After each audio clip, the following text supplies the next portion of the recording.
continue sur le chapitre 3 sur les introductions sur les énergies, l'énergie et les machines.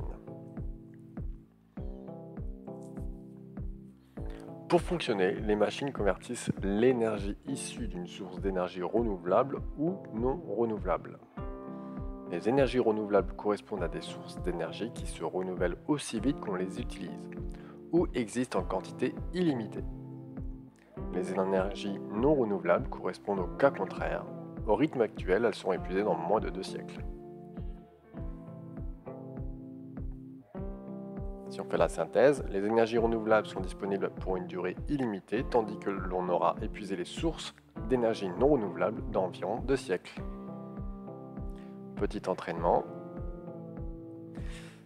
Énergie propre et énergie verte. L'énergie exploitée grâce aux panneaux solaires ou éoliennes et aux centrales hydroélectriques est souvent appelée énergie verte ou énergie propre. Faisons un petit exercice.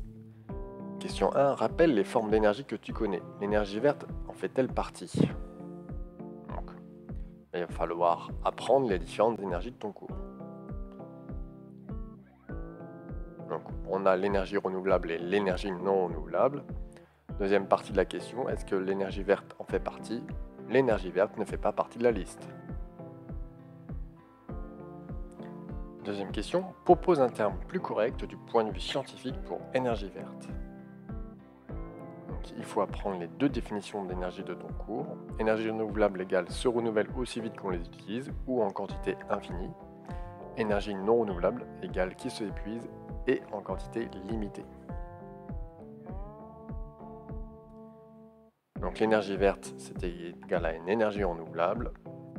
Pour les panneaux solaires, ça va être de l'énergie due au rayonnement solaire.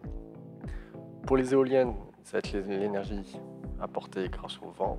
Et l'énergie pour les centrales hydroélectriques, c'est l'énergie apportée grâce à l'eau.